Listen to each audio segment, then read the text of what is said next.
जोहार, नमस्कार। देख रहे हैं आप द भारत मित्र और आपके साथ मैं आरती सिंह। धनबाद से बीजेपी सांसद ढुल्लू महतो, उनकी मुश्किलें बढ़ सकती हैं। जी हां, सुप्रीम कोर्ट के एक आदेश के बाद धनबाद सांसद ढुल्लू महतो की मुश्किलें बढ़ने वाली हैं और ये मुश्किलें आने वाली हैं आय से अधिक संपत्ति मामले में। अब आपको हम ये बताएं कि देखिए, सांसद ढुल्लू महतो के खिलाफ सुप्रीम कोर्ट ने बड़ा कदम उठाया है। आय से अधिक और बेनामी संपत्ति के मामले की सुनवाई करते हुए कोर्ट ने सांसद को यह निर्देश दिया है कि वो 4 सप्ताह के भीतर अपनी संपूर्ण संपत्ति का विस्तृत विवरण अदालत के समक्ष प्रस्तुत करें। इस मामले की गंभीरता को देखते हुए सुप्रीम कोर्ट ने केंद्र सरकार और झारखंड सरकार से भी जवाब तलब किया है। साथ ही कोर्ट विशेष जांच टीम यानी एसआईटी के गठन पर विचार कर रहा है। आपको ये बताएं हम कि जो याचिका थी, इस याचिका में ये आरोप लगाया गया है कि सांसद ढुल्लू महतो ने अपनी घोषित आय से कहीं अधिक संपत्ति अर्जित की है। गौरतलब है कि इससे पहले झारखंड हाई कोर्ट ने इस संबंध में दाखिल जनहित याचिका को यानी पीआईएल जो दाखिल की गई थी, इस संबंध में इसे खारिज कर दिया था। लेकिन अब मामला सीधे देश की सर्वोच्च अदालत पहुंच चुका है और सर्वोच्च अदालत यानी सुप्रीम कोर्ट ने इस मामले को गंभीर मानते हुए इस केस की सुनवाई के लिए इसे स्वीकार भी कर लिया है। और अब सुप्रीम कोर्ट के इस आदेश के बाद धनबाद की राजनीतिक सरगर्मी तेज हो गई है।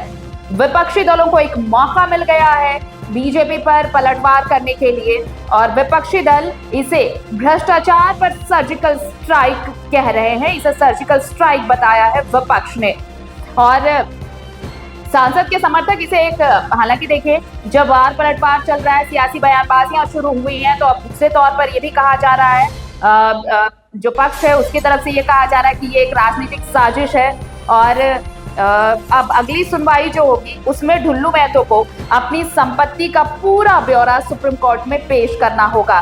तो ये अब देखिए, ढुल्लू महतो की मुश्किलें इसलिए बढ़ने वाली है कि आय से अधिक संपत्ति का जो मामला था, इससे पहले झारखंड हाई कोर्ट में इसे लेकर एक पीआईएल दाखिल किया गया था, लेकिन यहाँ पर यह जनहित याचिका खारिज कर दी गई थी। लेकिन मामला सुप्रीम कोर्ट पहुंचा।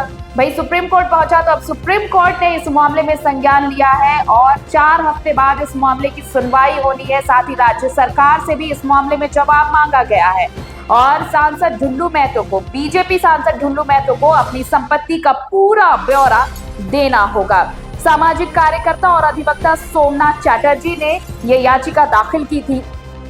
विशेष याचिका, जनहित याचिका ये दाखिल की गई थी और देखिए, जब सुप्रीम कोर्ट ने संज्ञान लिया तो उसके बाद इस मामले को सुनवाई के लिए एक्सेप्ट भी कर लिया गया है, यानी स्वीकार भी कर लिया गया है। जस्टिस विक्रमनाथ और जस्टिस संदीप मेहता की बेंच ने ईडी, सीबीआई और आयकर विभाग समेत सभी प्रतिवादियों को 4 सप्ताह में जवाब दाखिल करने का निर्देश दिया है। तो ये कुल देखिए 40,000 करोड़ की बेनामी संपत्ति को लेकर यह मामला था, जिसे लेकर सामाजिक कार्यकर्ता और अधिवक्ता सोमनाथ चैटर्जी ने एक पीआईएल दाखिल किया था। पहले यह मामला हाई कोर्ट पहुंचा। झारखंड हाई कोर्ट में जब ये पीआईएल दाखिल हुआ तो यहाँ पर इस याचिका को खारिज कर दिया गया था, जिसके बाद सुप्रीम कोर्ट पहुंचा ये मामला। सुप्रीम कोर्ट ने संज्ञान लिया इस पर और अब देखिए 4 हफ्ते बाद इस मामले की सुनवाई होनी है। तो क्या 40,000 करोड़ की बेनामी संपत्ति जो है, इस मामले में क्या फैसला आता है, क्या सुनवाई होती है, इस पर झारखंड, पूरे जो झारखंड है वो नजर टिकाए बैठा है।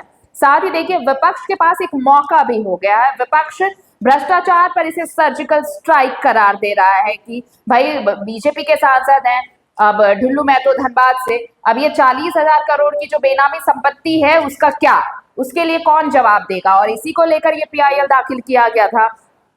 तो अब इस पीआईएल पर सर्वोच्च अदालत ने संज्ञान लिया, तो अब भाई 4 हफ्ते बाद जवाब देना है। ये जो 40,000 करोड़ की बेनामी संपत्ति है, अपना पूरा संपत्ति का ब्यौरा सांसद ढुल्लू महतो को सुप्रीम कोर्ट में देना है, ये जवाब देना है। साथ ही राज्य सरकार को भी इस मामले में जवाब दाखिल करना है।